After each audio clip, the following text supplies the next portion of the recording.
Hello, मेरा नाम है चंद्रहास। स्टडी स्मार्ट में आपका स्वागत है। आज 19 जुलाई के करंट अफेयर हम देखेंगे, साथ ही साथ में बैंकिंग अवेयरनेस स्ट्रैटेजी के क्वेश्चंस देखेंगे।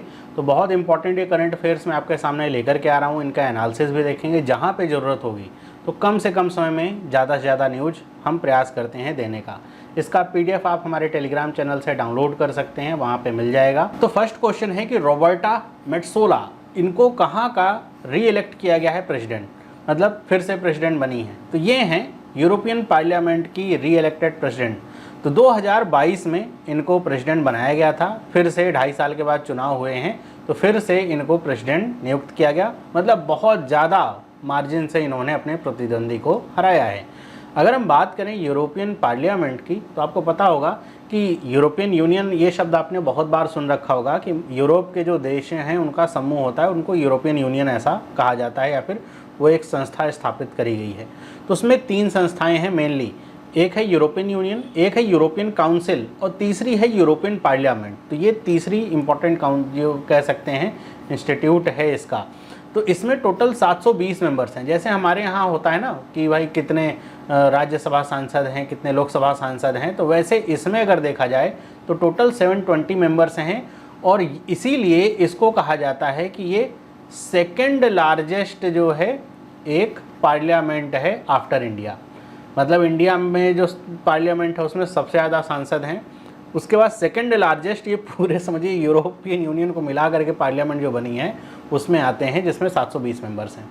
जो प्रेसिडेंट का टर्म होता है वो 5 साल का होता है, मेंबर्स का भी टर्म 5 साल का होता है, लेकिन जो प्रेसिडेंट का टर्म होता है उसको 2.5 साल 2.5 ईयर ऐसे करके डिवाइड किया जाता है। जैसे मैंने कहा 2022 में इलेक्ट हुई थी, 2.5 साल के बाद फिर से चुनाव हुआ, फिर से ये इलेक्ट हुई हैं। इसका हेडक्वार्टर कहाँ पे है यूरोपियन पार्लियामेंट का, तो यह है स्ट्रासबर्ग, फ्रांस में। अगला सवाल है BBVA और किसने साथ में मिलकर के इशू किया है वर्ल्ड का पहला biodiversity bond that will amount to $70 million.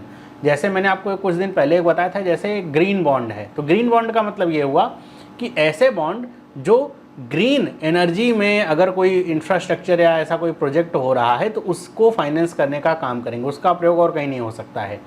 ऐसे ही ये बायोडाइवर्सिटी बॉन्ड दुनिया का पहला बॉन्ड है जो इशू किया गया है, जो बायोडाइवर्सिटी से रिलेटेड समस्याएं हैं उनसे लड़ने के लिए जो भी प्रोग्राम चलाए जाएंगे उनको फंड करेगा ये। तो इसे BBVA और IFC, बी वाला ऑप्शन इसका करेक्ट है, इन्होंने साथ में मिलकर के इसको लॉन्च किया है। टोटल इसका जो पैसा है $70 मिलियन का है। देखा जाए तो कम अमाउंट है, लेकिन ये न्यूज़ इंपॉर्टेंट है। अगर हम बात करें BBVA की, तो ये कोलंबिया का बैंक है, ये इशूइंग बैंक होगा, मतलब अगर आपके ये बॉन्ड खरीदने हैं तो यहाँ से खरीद सकते हैं इस बैंक से। और अगर हम IFC की बात करें तो ये ये जो है काम करेगा स्ट्रक्चरर और इन्वेस्टर के तौर पे। IFC है क्या, मैंने आपको वर्ल्ड बैंक के 5 इंस्टीट्यूट्स या 5 जो एंटिटीज़ हैं उनके नाम बताए थे ना, तो उसी में से एक आता है ये IFC, इंटरनेशनल फाइनेंस कॉरपोरेशन, जो कि मेंबर है वर्ल्ड बैंक ग्रुप का। और ये लार्जेस्ट ग्लोबल डेवलपमेंट इंस्टीट्यूशन है focused on private sector in emerging market. जैसे IBRD की बात करें तो ये सब जो इंस्टीट्यूशंस हैं वर्ल्ड बैंक के या फिर ये जो एंटिटीज़ हैं, ये ज़्यादातर सरकारों के साथ मिलकर के काम करते हैं। मैंने कहा ज़्यादातर, हमेशा नहीं, लेकिन जैसे IFC है तो प्राइवेट जो सेक्टर है इसके साथ मिलकर के काम करता है। और अगर देखें इस बॉन्ड को, जैसा मैंने कहा कि particularly focused on reforestation, regeneration of natural forest, on degraded lands, climate smart and regenerative agriculture, restoration of wildlife habitat. अगर इन पे कोई प्रोग्राम या कोई ऐसा स्कीम चल रही है, उसको फाइनेंस की ज़रूरत है, तो इस बॉन्ड के थ्रू फाइनेंसिंग हो सकती है उसकी। अगला सवाल है, according to UNCTAD report which country saw the highest 163% growth in globally in electronic waste generation. क्या ये अच्छी बात है? नहीं, खराब बात है। मतलब ये है कि इस देश में जो ग्रोथ है वो वेस्ट जनरेशन की बढ़ी है। मतलब ये है कि इलेक्ट्रॉनिक वेस्ट बहुत पैदा हो रहा है इस देश में। तो वो देश कोई और नहीं, अपना देश है इंडिया। बी और ऑप्शन सही है। ध्यान रखिएगा, ये ग्रोथ में इंडिया नंबर 1 पे आ चुका है कि जो ग्रोथ हुई है 163% की, उसमें वॉल्यूम की बात अभी नहीं हो रही है।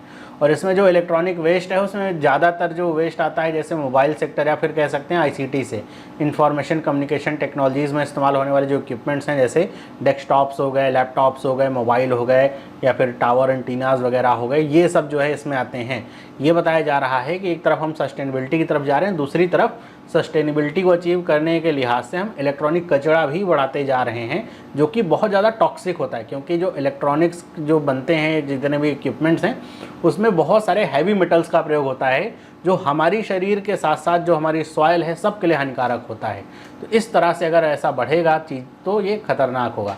हालांकि इसमें इंडिया के बारे में प्रेज़ भी किया गया है कि इंडिया के जो एफर्ट्स हैं इस सस्टेनेबिलिटी को लेकर के या फिर इस तरह के कचरे को मैनेज करने को लेकर के, उसको लिए प्रेज़ भी कहा गया है। तो रिपोर्ट क्या है ये, इसका नाम है 2024 डिजिटल इकोनॉमी रिपोर्ट, यही इसका नाम है यहाँ तक। और फिर इसके बाद इसका एक टैगलाइंस आता है, shaping an environmentally sustainable and inclusive digital future. UNCTAD की फुल फॉर्म न जाने कितनी बार पूछी जा चुकी है, न जाने कितने एग्जाम में जिसमें जनरल अवेयरनेस आता है। United Nations conference on trade and development, ये इसकी फुल फॉर्म है।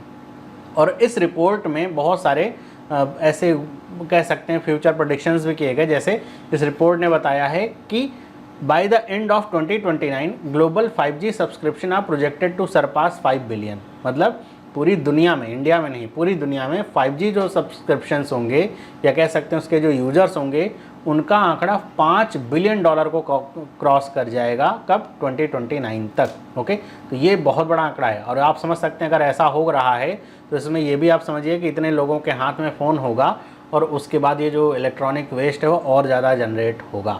अगर सबसे ज़्यादा वेस्ट की बात करें जनरेशन की, तो इसमें जो नॉर्थ अमेरिका वगैरह के देश हैं या फिर जो संपन्न देश हैं वो बहुत आते हैं, जहाँ सबसे ज़्यादा ऐसा कचरा डेवलप हो रहा है फिर उत्पन्न हो रहा है।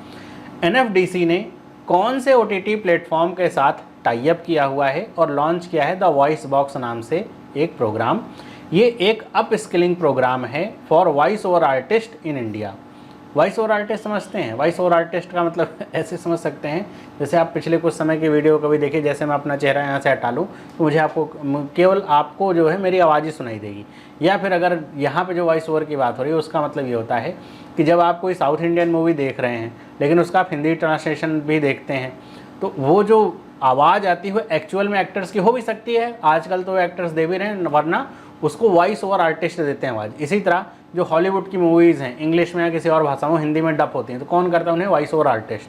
तो वो कहलाते हैं वॉइस ओवर आर्टिस्ट। इसी तरह कार्टून के क्षेत्र में, एनीमे के क्षेत्र में सब वॉइस ओवर आर्टिस्ट जो ट्रांसलेशन और जो आवाज़ देने का काम करते हैं उनको कहा जाता है। तो ऐसे वॉइस ओवर आर्टिस्ट की अपस्किलिंग के लिए NFDC और नेटफ्लिक्स इंडिया ने टाई अप किया हुआ है। सी और ऑप्शन इसका करेक्ट है। प्रोग्राम का नाम है द वॉइस बॉक्स। आपको पता होगा नेटफ्लिक्स जो है, अभी कल की न्यूज़ थी कि नेटफ्लिक्स का जो सेकंड लार्जेस्ट मार्केट बना हुआ है वो है इंडिया। ये भी एक न्यूज़ आप ऐसे सोच सकते हैं कि इंडिया सेकंड लार्जेस्ट मार्केट है USA के बाद में पेड यूजर्स के टर्म में। तो इसमें इंडिया में नेटफ्लिक्स इस तरह के प्रोग्राम भी ला रहा है। और ये द वॉइस बॉक्स प्रोजेक्ट है, ये नेटफ्लिक्स का एक स्पेशल प्रोजेक्ट यहाँ पे होगा, आज़ादी की अमृत कहानियाँ। इसमें जो पार्टिसिपेंट्स आएंगे, जैसे हर एक जगह पे हर एक बैच में 30 पार्टिसिपेंट्स होंगे, और इसमें ये बताया गया है कि इसमें 15 केवल वुमेन होंगी या फिर लड़कियाँ होंगी। और इसमें से हर एक जगह से जो टॉप 7 पार्टिसिपेंट्स होंगे उनको सेलेक्ट किया जाएगा, और जो पूरे बैच होगा उसमें से जो टॉप 7 आएगा, जितने अलग अलग जगह जैसे न्यू दिल्ली, मुंबई, ऐसे अलग अलग शहरों में होगा ये प्रोग्राम, तो उसमें से जो टॉप 7 वॉइस आर्टिस्ट निकलेंगे उनको नेटफ्लिक्स का ये जो स्पेशल प्रोजेक्ट है आज़ादी की अमृत कहानियाँ, इसमें अपनी आवाज़ देने का मौका दिया जाएगा। मतलब ना सिर्फ ट्रेन करेगा नेटफ्लिक्स, बल्कि उनको प्लेटफॉर्म भी देने का काम करेगा। अगर हम बात करें NFDC की, तो फुल फॉर्म इसकी नेशनल फिल्म डेवलपमेंट कॉर्पोरेशन, जो कि एक पब्लिक सेक्टर एंटरप्राइज है, और ये आता है ministry of information and broadcasting के तहत। आप यहाँ पे अगर देखेंगे तो यहाँ पे दिख रहा होगा सूचना और प्रसारण मंत्रालय, उसका यहाँ पे एक बोर्ड सा दिख रहा है।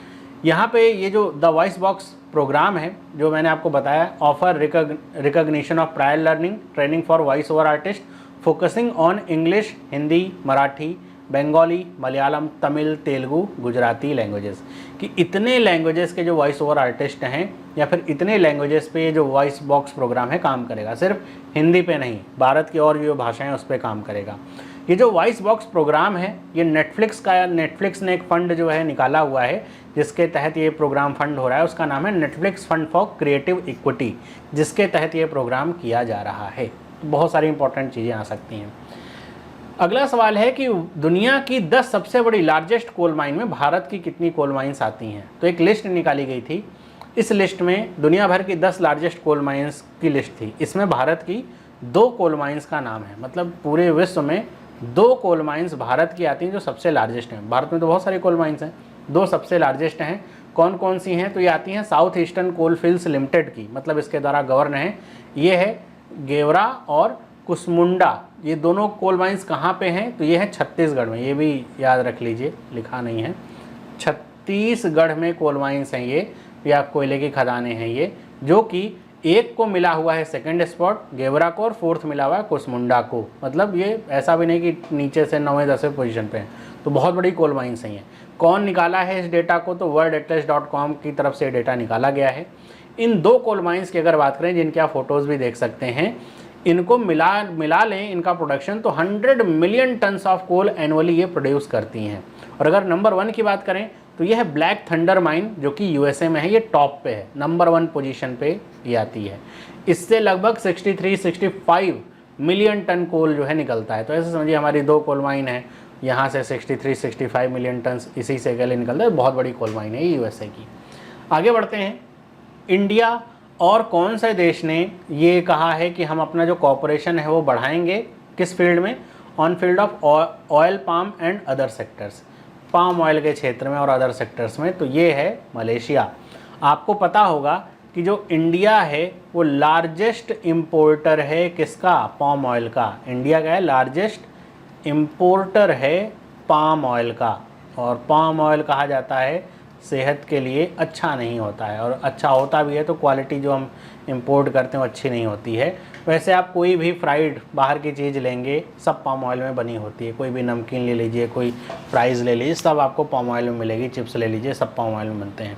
तो इसीलिए इंडिया में चूँकि खपत ज़्यादा है, तो चूँकि सस्ता पड़ता है बाकी तेल की तुलना में, सेहत वेहत हमारे यहाँ उतना देखी नहीं जाती है, स्वाद देखा जाता है, तो इस वजह से पाम ऑयल का इम्पोर्ट बहुत ज़्यादा होता है।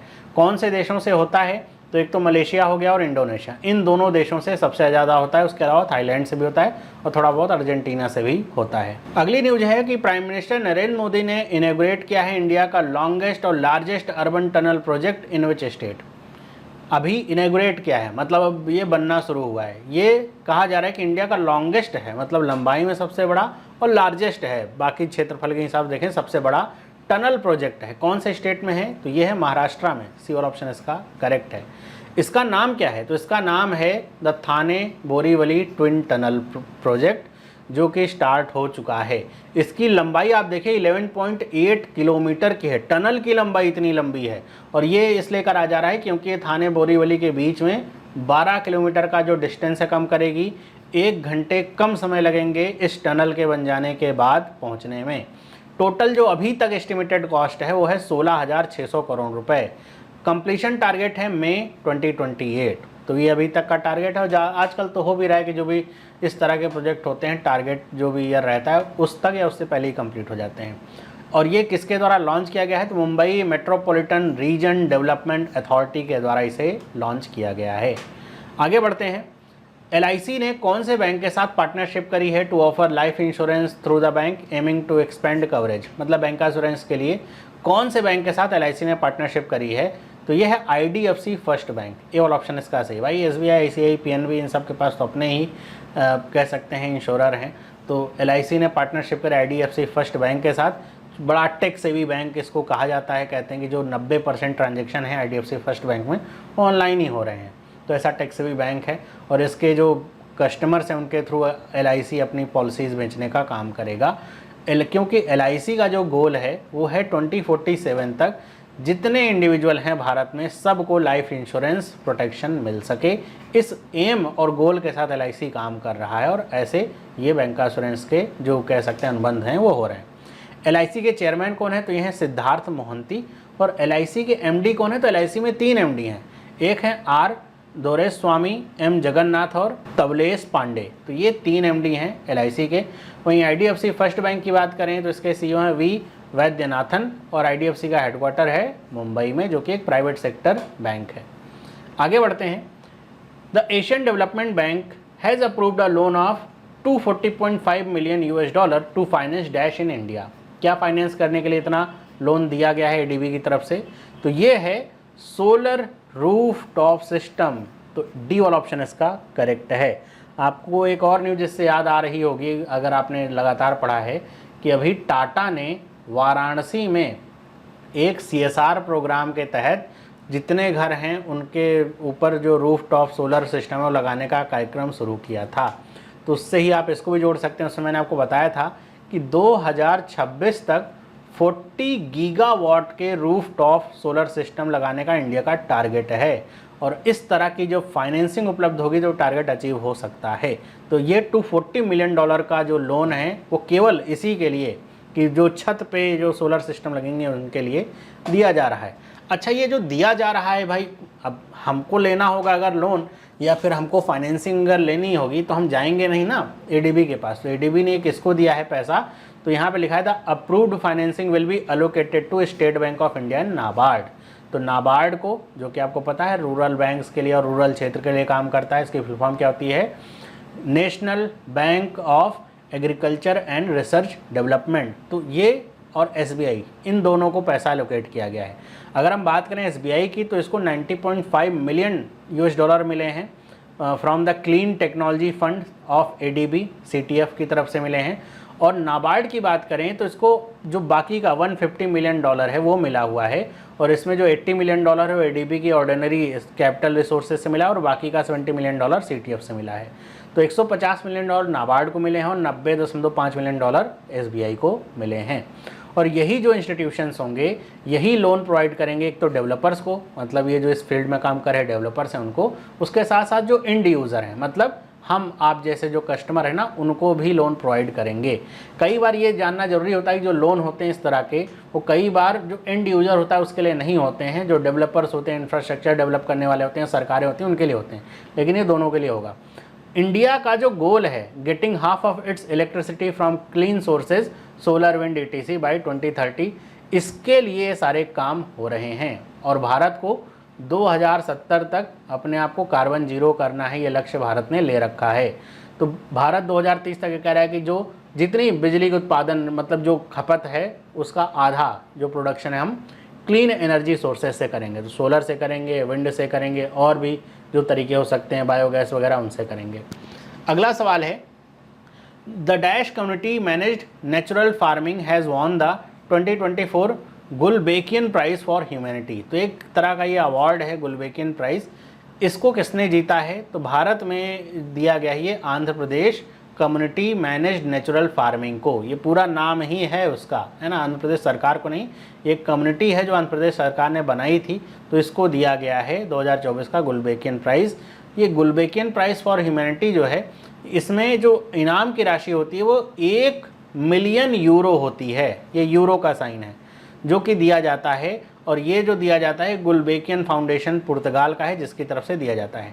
क्या इकलौता ये विनर है? नहीं, इसमें ये जो आंध्र प्रदेश कम्युनिटी है नेचुरल फार्मिंग की, उसके प्रोफेसर रतन लाल हैं, इनको मिला हुआ है, ये शेयर करेंगे। साथ साथ में SEKEM, ये इजिप्ट का एक क्या है, NGO है, इनके साथ शेयर किया जाएगा। मतलब इन दोनों को मिलाकर के अवार्ड दिया गया है। ये अवार्ड क्या है, it recognises individual and organisation making significant contribution to climate change solutions, global food security and ecosystem protection. जो इस फील्ड में काम कर रहे हैं और अच्छा काम कर रहे हैं उनके एफर्ट्स को रिकॉग्नाइज करता है ये अवार्ड। अगला सवाल है, नेल्सन मंडेला इंटरनेशनल डे कब सेलिब्रेट किया जाता है हर साल? तो ये सेलिब्रेट किया जाता है 18 जुलाई को। सी और ऑप्शन करेक्ट है। आपको पता होगा नेल्सन मंडेला साउथ अफ्रीका के बहुत बड़े रिफॉर्मर थे। इन्होंने रेसिज्म के प्रति बहुत अपनी लड़ाई लड़ी, 67 साल तक जो है लड़ाई लड़ी है, और उसी को कमेमोरेट किया जाता है इस डे के द्वारा। इसकी थीम क्या है इस बार की? लिखा है it's still on our hand to combat poverty and inequality, ये इस बार की थीम है। अगला सवाल है, इंडिया ने टारगेट सेट किया हुआ है कि वो 2030 तक इलेक्ट्रॉनिक मैन्युफैक्चरिंग इन वैल्यू टर्म्स में इतने US बिलियन डॉलर पहुंचा लेगा अपनी क्षमता को। तो कितने बिलियन डॉलर पहुंचने का लक्ष्य है इलेक्ट्रॉनिक्स मैन्युफैक्चरिंग में? तो ये है ए वाला ऑप्शन, 500 बिलियन US डॉलर पहुंचने का लक्ष्य रखा है। कब तक? 2030 तक। ये बात किसने बताई?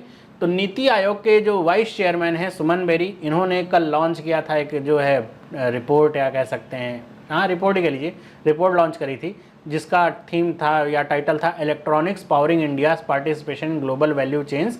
ये रिपोर्ट जो लॉन्च करी थी उसी में इस बात को बताया गया है कि इंडिया का ऐसा एम है, क्योंकि जो नीति आयोग है आपको पता होगा कि ये एक थिंक टैंक है, कह सकते हैं गवर्नमेंट का, इंडिया का।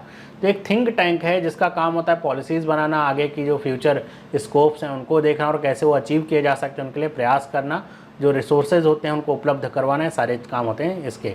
तो इसने ही इस रिपोर्ट में इस बात को बताया। और इसमें क्या बताया गया है, इसमें ये बताया गया कि इंडिया का जो इलेक्ट्रॉनिक सेक्टर है उसने रैपिड ग्रोथ देखी है 2017 के बाद से, और 2023 में जो इलेक्ट्रॉनिक सेक्टर वो 155 बिलियन यूएस डॉलर पे है, और ये 2030 तक कहा जा रहा है कि ये 500 बिलियन यूएस डॉलर पे ले जाने का लक्ष्य है। और यहाँ पे ये भी बताया गया कि जो प्रोडक्शन है वो 2017 से 2023 में डबल हो गया। 2017 में 48 बिलियन डॉलर तक था इसका प्रोडक्शन टोटल अगर सेक्टर की बात करें, और 2023 में 101 बिलियन यूएस डॉलर पे प्रोडक्शन जो है पूरा पहुंच चुका है।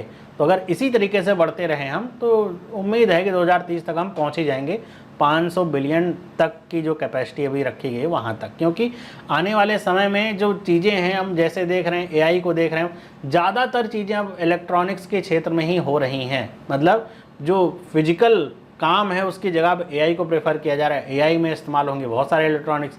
अगर नेटवर्क की बात करें 5G के बाद अब 6G का ज़माना आने वाला है। तो ऐसे जब धीरे धीरे चीज़ें ज़्यादा टेक्नोलॉजी फ्रेंडली होंगी तो ये जो हमारे इक्विपमेंट्स हैं उनको तो प्रोड्यूस करना ही पड़ेगा। तो उसके लिए जो लक्ष्य रखा गया है अचीवेबल लगता है।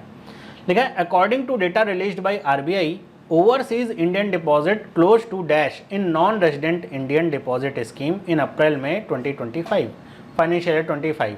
तो ये मतलब 2024-25 फाइनेंशियल ईयर के अप्रैल में जो ओवरसीज इंडियन का जो डिपॉजिट्स हैं, एनआरआई वाला जो डिपॉजिट्स है उस स्कीम में, वो कितना पहुंच चुका है। तो ये है ए वाला ऑप्शन, 5 बिलियन यूएस डॉलर पहुंच चुका है।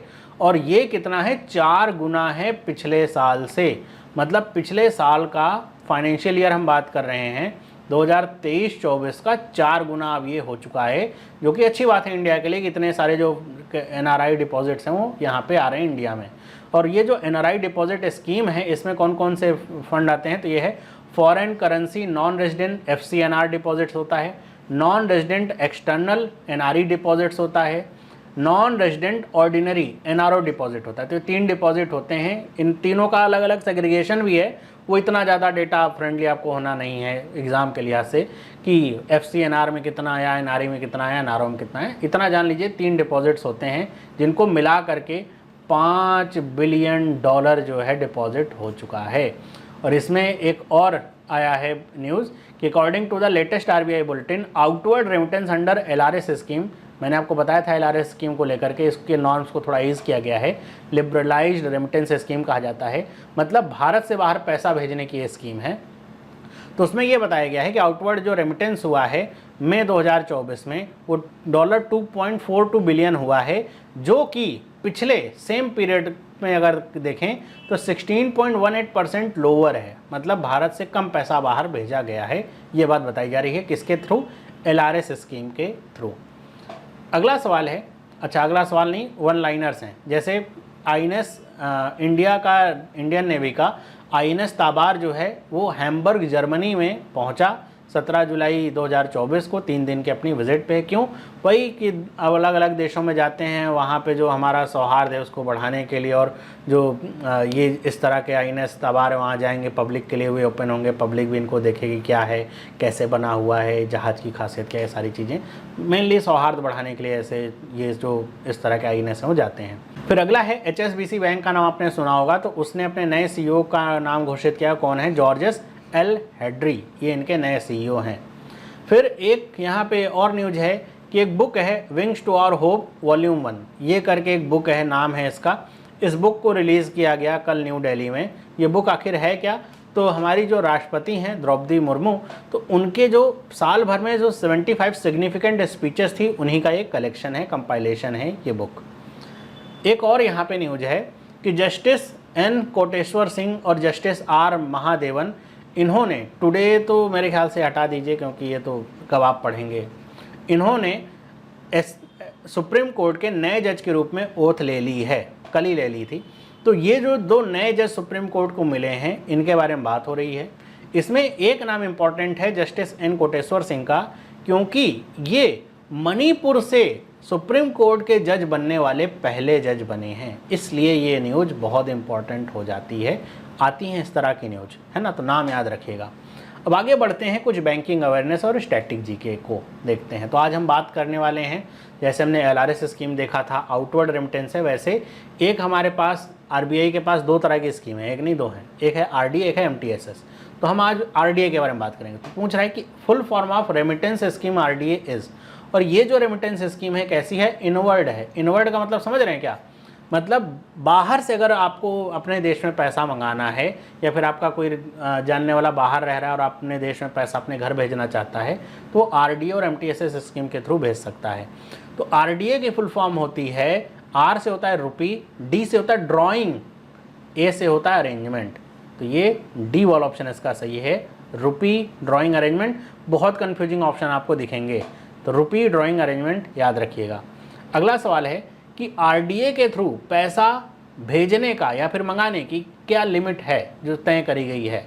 जैसे अभी हमने एलआरएस की बात करी थी कि अगर आपको भारत से बाहर पैसा भेजना है तो एलआरएस की लिमिट क्या थी, तो ये थी $2.5 लाख की, है ना। तो $2.5 लाख की ये लिमिट रखी गई हुई है आरबीआई की तरफ से।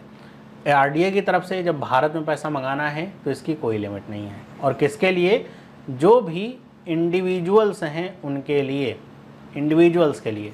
इसी में अगला सवाल आता है कि what is the limit of amount of money which can be sent under RDA for trade related transaction. जैसे अभी हमने देखा पीछे क्या था, इंडिविजुअल्स के लिए था, लेकिन अगर ट्रेड रिलेटेड कोई ट्रांजेक्शन हुआ है और वो पैसा आपको भारत में मंगाना है तो उसके लिए क्या आरडीए में कोई लिमिट है। ये सवाल मैं आपको दे रहा हूँ होमवर्क के तौर पे, आप कमेंट करके मुझे बताइएगा। इसका जो जवाब होगा मैं कल आपको बताऊंगा और डिस्कस करूंगा इसे।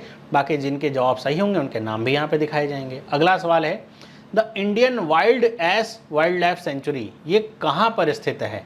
तो ये जो wild ass wild life sanctuary है ये गुजरात में स्थित है। सी वाला ऑप्शन इसका करेक्ट है। ओके, अगला सवाल, भरतपुर बर्ड सेंचुरी ये कहाँ पर स्थित है। तो ये स्थित है कहाँ पर, तो ये है राजस्थान में। ए वाला ऑप्शन इसका करेक्ट है। बहुत फेमस है, ये भी बहुत फेमस है, कई बार एग्जाम में पूछा जा चुका है और भरतपुर बर्ड सेंचुरी का भी सवाल कई बार आ चुका है। अगला सवाल है, रोलापाड़ू वाइल्ड लाइफ सेंचुरी कहाँ पर, कौन से राज्य में स्थित है। तो ये है आंध्र प्रदेश में। सी वाला ऑप्शन इसका करेक्ट है। ओके, तो आज के इस क्लास में इतना ही। अगर आपको क्लास अच्छी लगी है तो लाइक किए बिना मत जाइएगा, अपने दोस्तों के साथ इसे शेयर करिए, चैनल को सब्सक्राइब नहीं किया तो कर लीजिए। बाकी इसका पीडीएफ आपको मिल जाएगा टेलीग्राम चैनल पे। मिलते हैं अगली वीडियो में, सभी लोगों को बाय।